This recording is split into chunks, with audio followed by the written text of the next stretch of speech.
So, ladies and gentlemen, please welcome Melissa Lane to the stage.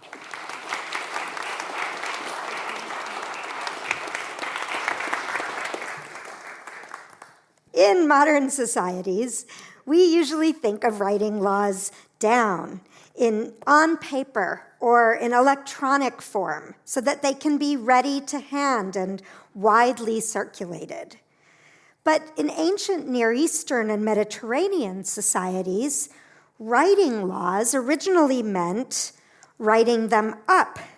So they would be engraved in giant public inscriptions on stone or wood, fixed in place for passersby to see, rather than available for circulation from hand to hand.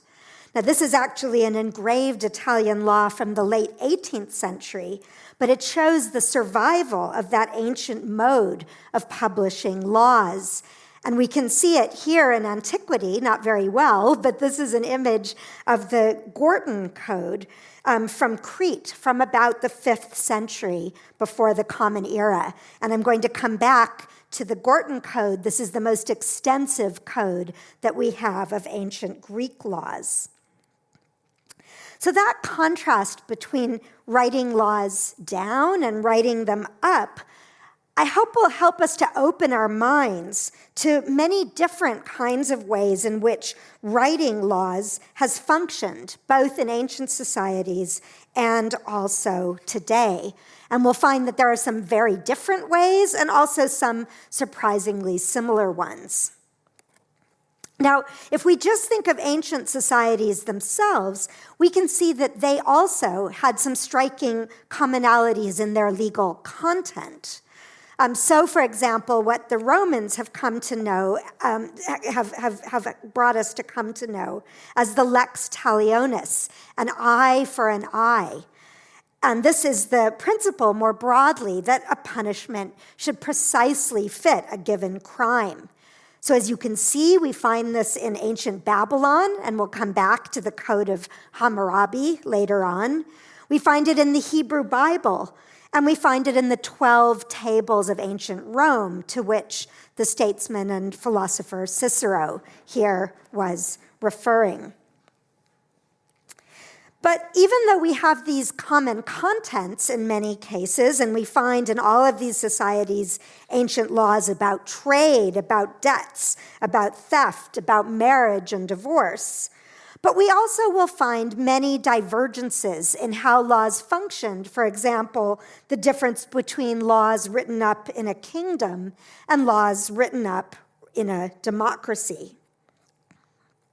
And so to try to make sense of these commonalities and these divergences, what I'm going to propose as a perspective is that we consider writing as a tool for law. So here you can see all the different tools that have been used, stylized here as a stylus, a quill pen, and we'll come in a moment to the final image. So this perspective suggests that law does not require or depend upon being put in writing. But once we do start to write laws, that can shape the nature of the laws themselves. And we're familiar with this, that the kind of tool that we have available can make a real and important difference to the work that we do with it. So think of the difference between using a stylus and using a modern pen. So to develop this perspective, we can think of writing and law on the model of blueprints and buildings. So blueprints are not necessary to conceive or build a structure. And indeed, in ancient Greece, many buildings were constructed through verbal plans, sketches, or the collective know-how of a crew of builders. And we can imagine that with the slightly wonky-looking house on the left. But once the use of a blueprint becomes standard, as a tool, it transforms the whole process. It transforms what it's possible to build and how it's possible to think about building. And in particular, I want to highlight two features of blueprints that are also characteristic of written laws. So the first is uniformity. Blueprints enable builders to replicate designs and ensure uniformity across different projects. And writing, similarly, enables laws to be applied consistently. Indeed, anthropologists have suggested that writing fosters the very habit of thinking in general categories, and they call this legalism, the habit of putting things into legalistic boxes. So that's the first characteristic of written law, uniformity. And the second is inflexibility. So we can see this again with blueprints. Blueprints can constrain innovation. So too, written laws are rigid inherently. They're resistant to change. They're difficult to apply precisely to every given situation. And as you can also see, this inflexibility can also be related to a kind of elitism in both cases. Once something is fixed, someone needs the tools to decipher it. So in the case of blueprints, you need the training of an architect to be able to measure just so. And in the case of written laws, you need professional scribes to write them up and also to read them. In fact, some ancient societies have been described as cases of scribal literacy, where the main people who were literate were the scribes who were able to do the writing and also do the reading. So I want you to keep these two characteristics in mind, uniformity and inflexibility, and we're going to see that they keep coming up. So what I now want to do is to survey the origin of writing and written laws in the ancient Near East and Mediterranean, which is my focus for tonight. And then we'll turn to examine three different functions that the writing of laws in these societies could serve. But first I want to introduce you to how it is that we came to have written laws at all. So language is, of course, far older than writing. We can't date the earliest love song, the earliest lullaby. But writing clearly had a beginning. We can actually date at least the writing that survived. And we can identify, for example, the Phoenicians with having developed the first written alphabet, even though, as the scholar Harvey Eunice has observed, writing has since established itself over time and across much of the world. And so the first point we have to appreciate is that the uses of writing are actually far older than its use for writing laws. So according to the British Museum, cuneiform, depicted here, is, as far as we know, the oldest form of writing in the world. It originated before 3200 BC. And notice the reference to scribes there, right? That role of scribes that I said was characteristic of writing. It was originating as a bookkeeping tool for very mundane purposes, right? Tracking these everyday economic interactions, keeping track of bread and beer rations. So you can see that writing itself goes with rudimentary bureaucracies, limited and variable literacy, those who were able to make use of it. But it's not until about 1,000 years later that we actually find our first evidence of writing being used for laws. So the oldest inscribed laws that we know of are the Code of Ur-Nammu, written in cuneiform, recording the Sumerian language around 2000 BCE. Scholars think that these laws were probably authored by not Ur-Nammu himself, who was a Sumerian king, but by his son and successor. And this law code, as we think of it, has an inscription that set the model for centuries to come of ancient Near Eastern laws. So first there's a prologue, then a list of logs, and then an epilogue. And both the prologue and the epilogue refer to the intentions of the person who promulgated the laws. So as we'll emphasize, actually the lawgiver's aims, their capacities, are more important than the specific laws that are included.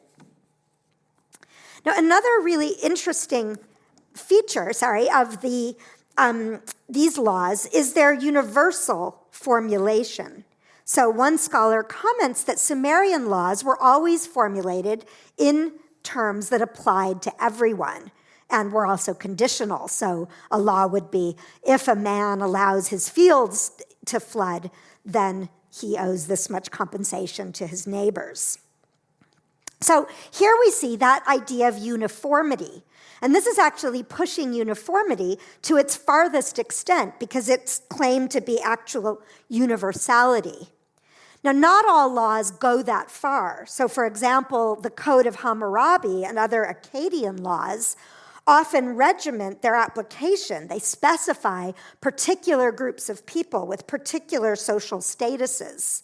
So there we see uniformity, but only in particular groups, right? But we see whether it's just uniform or uniform to the extent of being universal, we see this tendency to treat people and events and things in categories, that aspiration to uniformity that's part of its blueprint-like potential that I introduced earlier.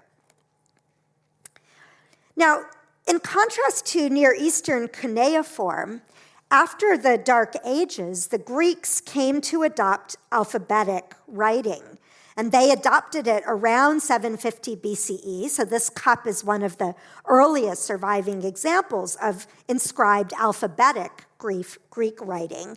And as I said, they borrowed their alphabet, they adapted it from Phoenician. But once again, we see that the earliest uses of Greek alphabetic writing, just like the earliest uses of cuneiform, were not for laws. So here we find it as an inscription on a cup.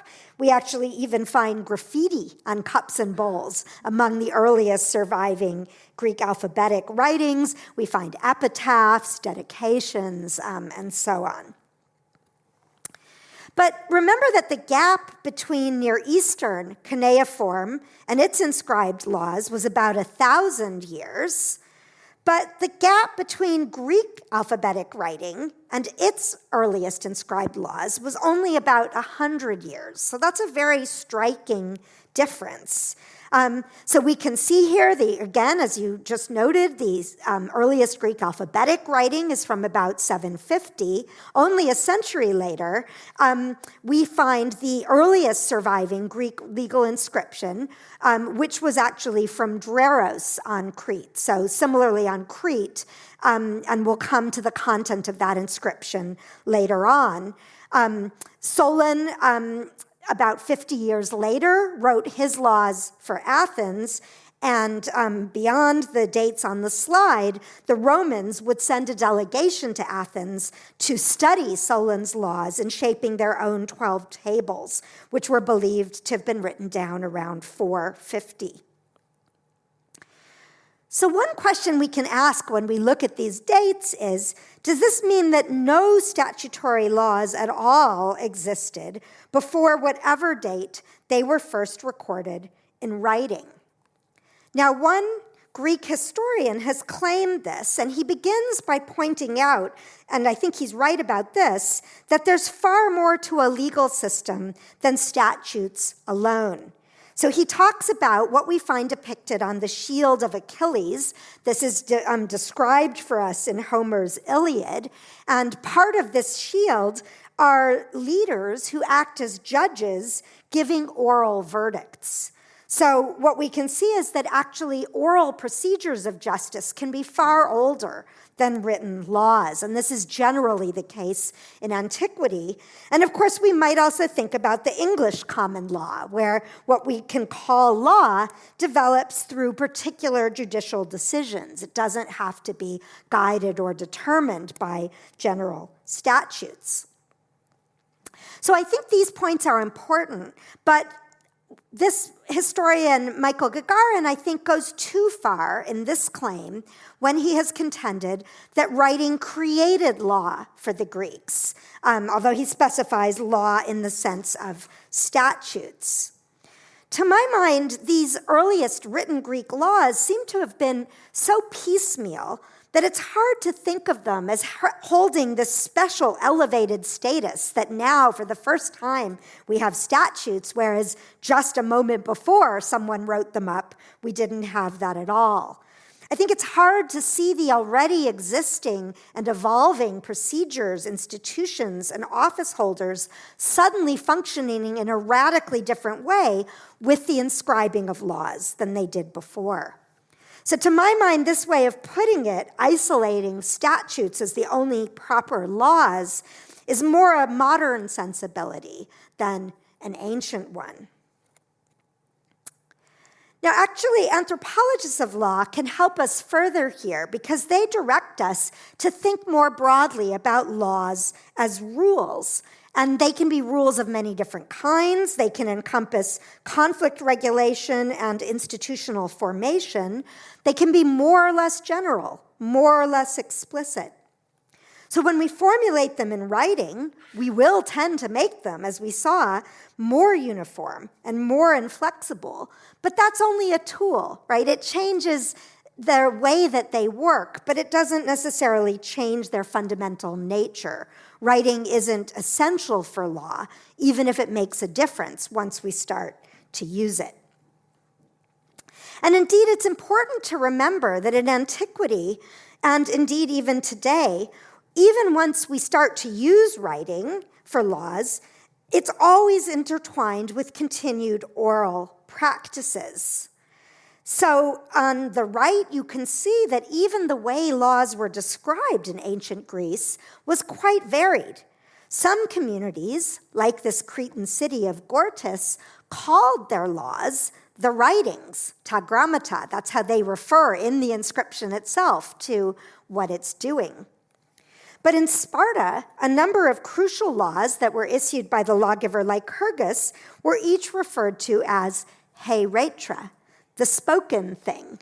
So we can see that the idea that laws were written was far from uniform across ancient Greece. And similarly, even when laws were written, they still had to be given human voice. And we see this again in a 20th century imagination of Solon pronouncing his laws. But that's not pure fiction, because even once Solon's laws had been written up in Athens, in court cases, somebody would be called on to read them out, right? So just because something's been inscribed doesn't mean it doesn't also have to be recited. And we see the same thing, interestingly, in medieval Iceland, where there was historically a law speaker who was charged with reciting the unwritten laws. But even after the laws were collected and written down, the law speaker still continued to have a role. So that question of how to give the laws voice is going to occupy me in my lecture in February. But let me now give you the outline for the remainder of our time tonight. So what I want to do now is to look at 3 specific ways that writing, and especially writing laws, came to function in the Near East and Mediterranean in antiquity. So first, to convey an impression of power and justice. Secondly, to control power. And thirdly, as a special case of controlling power, to democratize power. And I hope that these functions also will help us to think about how laws might function today. Now, that said, this first way of thinking about laws, conveying an impression, is actually quite different from the way that we might first start to think of laws working. Because we think of laws actually being read, being studied, being applied by police officers, by bureaucrats. And that, of course, depends on pretty widespread literacy. We think of the text of the laws as being what really matters. But let's look at how the Gorton Code, remember that code that we saw kind of in shadow, that's the most extensive body of laws that were inscribed in ancient Greece. Let's look at how they operated. So our habit, again, would be to think of what they say, to think of their content as a text. But the historian James Whitley has suggested that we should see the Gorton Code in exactly the opposite way. As he writes, we should see it first and foremost as a monument and not as a text. And in his view, as a monument, it was there to represent the majesty of the law to a largely illiterate population. So this is why I began with laws being written up. Because if you think about laws being carved into stone in these giant letters, what was most impressive about that was the effort to carve them into stone. It was like seeing a huge statue or a magnificent building. It was there to impress more than it was there, in this case, we can argue, to be read. And we can see this in even more detail in the case of the Code of Hammurabi. So you see on the left the stela that has the greatest surviving extent of the Code of Hammurabi. That's in the Louvre. And scholars have argued that this too should be read, not so much for the content, the textual detail of the laws, but rather as a monument to Hammurabi himself, to his power and his justice. Now, like the Sumerian and Akkadian laws that we talked about before, we see here a prologue, a set of laws, and an epilogue. But the function of the laws, although they cover lots of everyday situations, commerce, marriage, and so on, the function is very puzzling because we have a lot of other Babylonian legal documents, but they almost never refer to any of Hammurabi's specific laws. So it doesn't seem that these laws were really functioning as a code. They weren't comprehensive, and they don't seem to be cited in actual judicial decisions. They don't seem to have played a role in guiding executive or judicial decisions in any very specific way.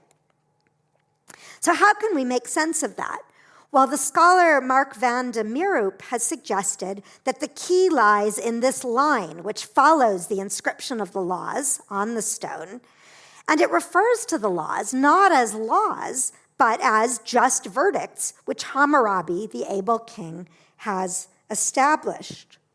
So in other words, they're not laws in the sense that they're looking forward, prescribing what should be done in the future. They're rather evidence. They're a sign, a monument, if you will, to Hammurabi's dedication to justice as king. So they're not a textual input to his decisions, but it's more a record of his output that's meant to impress his subjects and give them confidence that Hammurabi's reign as king will continue to be just. So the point of Hammurabi's code is to exhibit the justice that he dispenses, not to regiment his decisions or the decisions of others according to specific texts.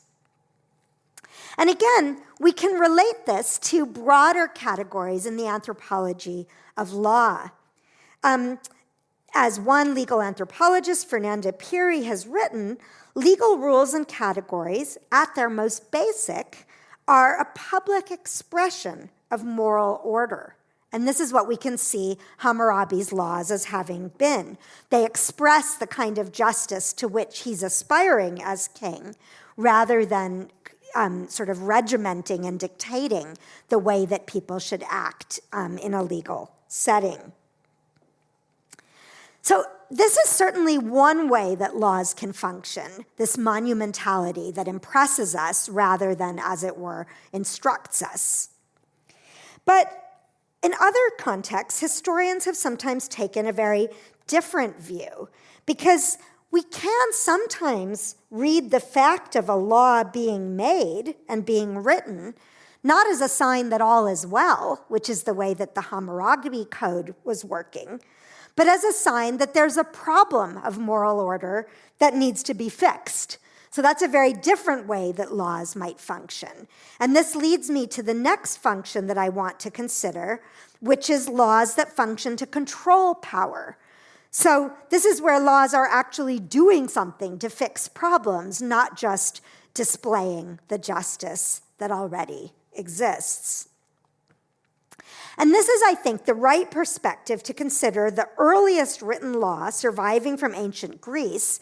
This is that law from Dreros from the mid-7th century BCE. And this is the entire text of the law. I know it's in a little bit small print, so I'm going to read out the crucial bits. It's about an already existing office, the highest office in the city, which is an office called cosmos, which literally means order. So this is the office holder, the public official, who's charged with maintaining social order. And this is about term limits and rotation in office. So the law says, after someone has served as cosmos, the same individual shall not be cosmos again for 10 years. And if they do try to take up the office too soon, they'll be fined, they'll be deprived of civic rights, and whatever they do in that second term would be nullified. So this is meant to really insist that people have to allow this 10-year waiting period between possible terms of office. Now, why is this?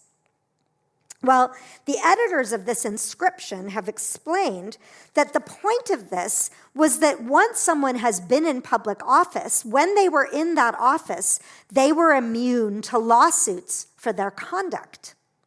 But once they finished the office, then lawsuits could be brought against them if they had behaved badly in office.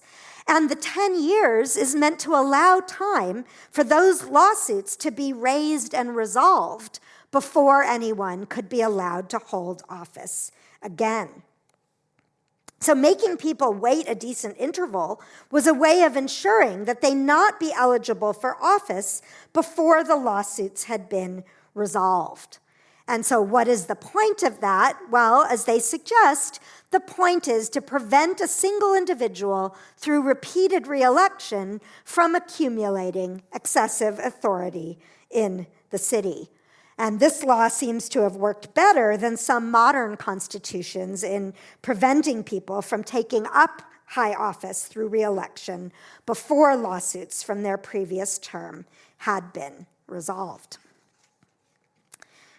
Now, that all might sound to us like a proto-democratic idea. If you read that idea, preventing individuals from accumulating excessive authority, you might think, here we're on the road to democracy. But it's important to say that at least this city at this time was not a democracy. It was still an oligarchy or an aristocracy. So this is people who had concern with controlling power, but often in terms of controlling intra-elite conflict, sometimes by enrolling the populace on the side of one group of factional elite against another. And so again, many of the very earliest Greek laws that we find written seem to have been playing this kind of role. So for example, on Chios in the early 6th century, again an oligarchy at the time, we find written laws that were serving to, again, regulate office holders, in part by giving certain powers to a council of the people. And the historian John Ma has said we should see this as evidence of a network of institutionalization. So again, as I suggested, we shouldn't isolate and elevate the laws by themselves. The point is really how they fit into this ongoing evolution of legal and political functioning, all these different institutions and powers. So what we've seen is written laws are not necessarily democratic, right? We saw that they could be used by kings like Ornamu and his son and Hammurabi. They could be used by aristocrats, as in Dreros or Chios. But what about the opposite connection? Written laws are not necessarily democratic, but do democracies need written laws, or can democracies flourish without them? So this is the final main section of my lecture that I want to discuss. So the historian Paul Woodruff, reflecting on ancient Greece, has suggested that democracies do need written laws. And so the ultimate way of controlling power, our second theme, has to be democratic control of power through written laws, our third theme. And you can see that Woodruff argued this in ways that I think are kind of familiar to us today. So he said, unless laws are written, people in power can declare the law to be whatever they wish it to be. So by contrast, remember we saw written laws can function to make the law fixed and inflexible, so people in power can't just declare it to be whatever serves their own ends. And Woodruff also argued that we can then have uniformity, right? So that through making statutes a matter of public record, placed where everyone can see them, no one would be, or at least no citizen, an important caveat, would be denied the benefit of law. And notice that he, in the third paragraph there, he uses our familiar modern idiom of written down. We've become so familiar with writing down that even excellent scholars of the ancients tend to forget that the laws were being written up. And Woodruff also draws the implication for uniformity to equality and literacy. So not everyone in Athens was literate, but Athens certainly was a more literate society than other ancient Greek societies, partly because with democratization, written laws came to play a new kind of role. So this is very much a picture of law functioning as we think of it today. Again, here's a later engraving showing Solon writing down. Again, that has such a grip on our modern imaginations. But not his laws were, even in being written up, they weren't there just to be admired as impressive monuments. They were there to be read, recited, and used as texts. And in the Athenian orators, we do find specific reference to the specific texts of the laws, unlike what we find in the ancient Babylonian documents that, as I said, curiously don't cite them. So that brings me then to my third function of democratizing power as the ultimate way to control power. Now, I introduced that with a quotation from a modern scholar, but here's a quotation from an Athenian who puts in the mouth of one of his characters this very aspiration, this ideal that written law is necessary to democracy and has a special connection to democracy. So these are words put by the Athenian playwright Euripides into the mouth of the legendary king of Athens, one Theseus. And it's sort of paradoxical. He puts these words into the mouths of a king, but has him articulate Athenian democratic ideals. And again, you can see the contrast on which these now democratic Athenians were priding themselves. So they say, look, if you imagine a city that's despotic, ruled by a tyrant, then there are no laws common to all. The tyrant gets to decide what the law is, and so there's no equality. There's no uniformity. But when the laws are written down, rich and weak alike have equal justice. So the inflexibility of written law provides uniformity, provides equality, right? The weaker can make use of the very same laws as the stronger. Now again, that ideal, while it flourished in the fully democratic constitution of the late 5th century in Athens, again, it went back to the archaic period. So when we think about Solon, this wasn't yet a democratic constitution, but as an Aristotelian text would say, Solon sets Athens on the path to democracy by already using written law in this way. So here we do see in this 19th century engraven, right, the laws having been written up and Solon pointing to them. And this is a quotation from one of Solon's poems where he says, I wrote laws for the lower and upper classes alike. So this proto-democratic ideal is what finally flowers in Euripides' vision. Again, we see, again, this paradox. The 19th century sees him writing things down. He's sitting at a desk, as LBJ will a century later, but really the laws were being written up on these exones, which were public written boards.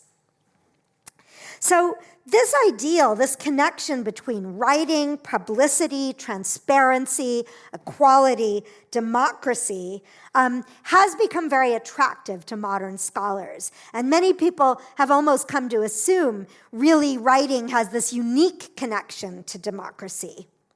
So I just want to again caution you that that isn't always the case. Remember that I have said writing is a tool. It's also a tool that can be used by kings, tyrants, and oligarchs. This is the fact of written laws, but also bureaucratic record keeping, secret written instructions to ambassadors, and so on. So we shouldn't become so idealistic that we think that writing laws is only and ever democratic. It could be used by all of these other regimes. Nevertheless, the Athenians did come to put their trust in written law as a way of preserving their democracy. So the Athenians really put all their eggs in the basket of written law. And they did this in particular by codifying their laws, writing them all and making a complete set of laws in 403 BCE. And some of you, if you've listened to some of my past lectures, will know this is a crucial moment in Athens. You may otherwise know. This is just after the end of the Peloponnesian War. Athens has been defeated militarily by Sparta. There's been a failed oligarchic takeover, and democracy has just been restored. And key to that restoration of democracy is this completion of the project of the written codification of the laws. So the Athenians at this moment do really think that written laws are going to be key to protecting democracy. And the way that they made the written laws work, I think, again, is very much the way that we think of written laws working today. So, for example, they made the laws consistent. As one scholar has noted, drawing on Aeschines, one of the orators, it was impossible after 403 for two contradictory laws to be valid at the same time. Similarly, this code rejected retroactive laws. So laws have to treat people uniformly across time. You can't make them retroactive and single people out unfairly. So we see this inflexibility, the fixity of the laws, and their uniformity here as democratic virtues, right? By writing the laws down, fixing them, now rich and poor will be treated fairly. They can all appeal to the same written laws. Laws will be uniform and fixed. And all of this is understood by the Athenians to be virtuous. These are good things about the written laws. But, and here's my final set of thoughts. A virtue can always become an Achilles heel, right? In the sense that something that is a strength can also become a weakness. And this is what Plato would come to think about the fixity and generality of Athenian laws. So this is a kind of thought experiment in one of Plato's dialogues called the Statesman or the Politicus, in which you see the language which kind of echoes with Greek practice, right? What's imagined here is that a city like Athens makes laws, writes them up on blocks of stone, but extends the remit of written laws even to all the arts, to medicine, to navigation. And for example, a doctor would only be allowed to give a patient so much medication as the laws prescribed. Even if the patient situation had changed, the laws didn't cover their exact illness, and so on. And what Plato suggests in considering this thought experiment is that here the uniformity and inflexibility of written laws could risk leading to political disaster. Democracies can become too hamstrung by the very fixed code of laws on which the Athenians prided themselves. Now, James Whitley, whom I cited earlier, has pointed out that a similar aspiration is expressed by George Orwell's characters in the parable Animal Farm. So the two pigs who emerge as political leaders on the farm proclaim that they have distilled the new political creed into a new set of 7 commandments that are now to be inscribed on the wall and are going to form an unalterable law by which all the animals on Animal Farm must live forever after. And what happens, of course, is that here the inflexibility and the uniformity end up being sort of hollowed out and turned to bad ends. So if you remember, the sort of ultimate end of this process is that the commandments come to say all animals are equal, but some are more equal than others. So that's technical uniformity, but actual inequality, right? Uniformity can become a vice as well as a virtue.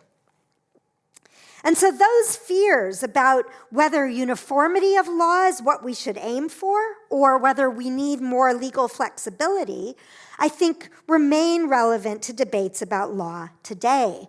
Nowadays, we debate, can and should laws be tailored to individual circumstances, perhaps with the help of algorithms?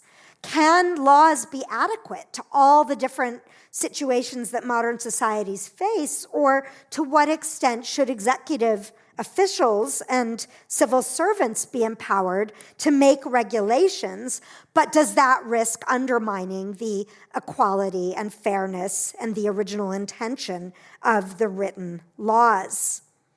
And a further vulnerability that I'm going to consider next time is whether written law might foster a kind of permanence, but at the cost of human memory. But for tonight, let's close with another reflection on the ambiguities of law. And this is not on the lines of an architectural blueprint, but in the lines of a poem about love. So these are the closing words of W.H. Auden's poem, Law Like Love.